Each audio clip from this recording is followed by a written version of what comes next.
ఈ రోజు మనం పాతకాల రాజరిక సమయాల్లో చోటు చేసుకున్న ఒక సంఘటన గురించి తెలుసుకున్నాం. అప్పట్లో రాజులు తమ అహంకారానికి లోనై దేవుడు, ఆధ్యాత్మికత వంటి విషయాలపై అవగాహన లేకుండా ప్రవర్తించేవారు. ఒకసారి ఒక హిందూ పూజారి రాజు సభలో దేవునికి ప్రత్యేకమైన అభిషేకం చేయడానికి వచ్చాడు. అభిషేకం పూర్తయ్యాక రాజు ఆ పూజారిని ముఖ్యమైన 3 ప్రశ్నలు అడిగాడు. అందులో 1, దేవుడు ఎలా కనిపిస్తాడు? 2, దేవుడు ఎంత దూరం చూడగలడు? 3, దేవుడు ఏం చేస్తాడు అని అడిగాడు. పూజారి వెంటనే సమాధానం ఇవ్వలేకపోయాడు. ఎందుకంటే ఈ ప్రశ్నలు చాలా కఠినమైనవి. ఈ ప్రశ్నలకు సమాధానం కోసం కొంత సమయం కావాలని రాజును కోరాడు. రాజు అతనికి 1 నెల రోజుల సమయం ఇచ్చాడు. పూజారి ఇంటికి వచ్చి ఈ ప్రశ్నలపై ఆలోచన చేస్తున్నాడు. అయితే సరైన సమాధానాలు కనుక్కోవడం ఆయనకు చాలా కష్టమైంది.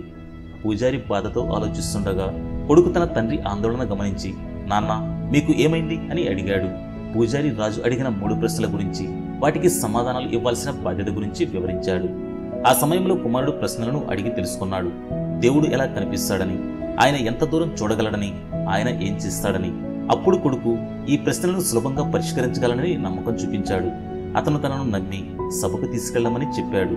పూజారి ఆశ్చర్యంతో తన కుమారుని సభకు తీసుకెళ్లాడు.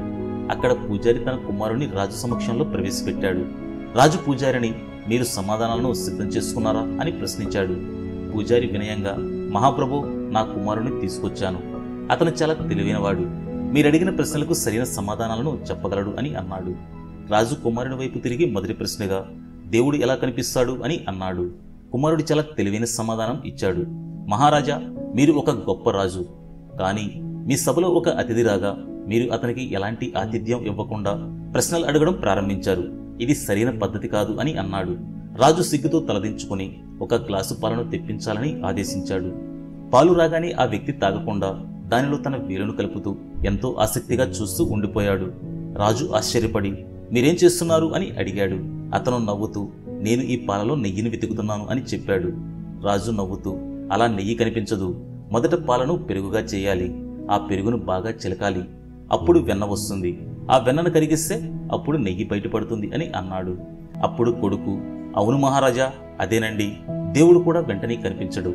ఆయన ప్రతి ప్రాణిలో ఉంటారు. కానీ ఆయన్ను చూసేందుకు, అనుభూతి చెందేందుకు మనం ప్రార్థన చేయాలి.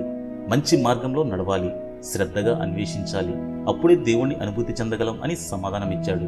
రాజు ఆనందంతో 2వ ప్రశ్నగా, దేవుడు ఎంత దూరం చూడగలడు అని అడిగాడు. అప్పుడు ఆ వ్యక్తి 1 దీపం తెప్పించమని అన్నాడు.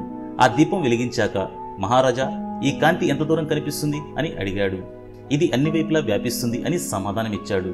అతను నవ్వుతూ, అదేవిధంగా దేవుని చూపు అన్ని దిశలా వ్యాపిస్తుంది. ఆయన చూపు ప్రతి ఒక్కరిపై ఉంటుంది. ఆయన సర్వం చూడగలడు అని వివరించాడు. రాజు చివరి ప్రశ్నగా, దేవుడు ఏం చేస్తాడు అని అడిగాడు. ఈ ప్రశ్నకు అతను నవ్వుతూ, మహారాజా, మీరు నన్ను ప్రశ్నలు అడుగుతున్నారు, నేను మీకు జవాబు చెప్తున్నాను. అంటే నేను మీకు గురువుతో సమానం కదా అని అన్నాడు. దానికి రాజు అవునని సమాధానం చెప్పాడు. సరే మహారాజా, మీరడిగిన చివరి ప్రశ్న రాజుగా అడుగుతున్నారా లేక ఒక శిష్యుడిగానా అని ప్రశ్నించాడు.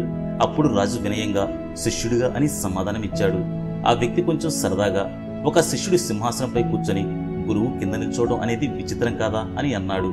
రాజు సిగ్గుతో తలదించి వెంటనే నిలబడి అతన్ని సింహాసనంపై కూర్చోమని ఆహ్వానించాడు. అప్పుడు అతను ప్రశాంతంగా, ఇదే దేవుని మహిమ. ఆయన క్షణంలో రాజును మామూలు వ్యక్తిగా మార్చగలడు. అలాగే పేదవాడిని రాజుగాను చేయగలడు.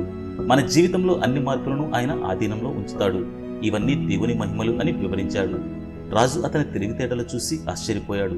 దేవుడు మనలోనే ఉన్నాడని, ఆయన చూపు సర్వత్రా వ్యాపించి మనం చేసే ప్రతి పనికి పర్యవసానం ఉంటుందని తెలుసుకున్నాడు.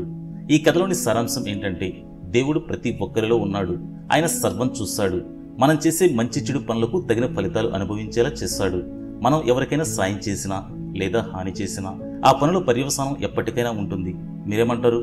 ఇలాంటి ఇంట్రెస్టింగ్ వీడియోల కోసం ఇప్పుడే మన ఛానల్ను సబ్స్క్రైబ్ చేసుకోండి. అలాగే వీడియో నచ్చితే ఒక లైక్ చేయండి. మరొక వీడియోలో కలుద్దాం.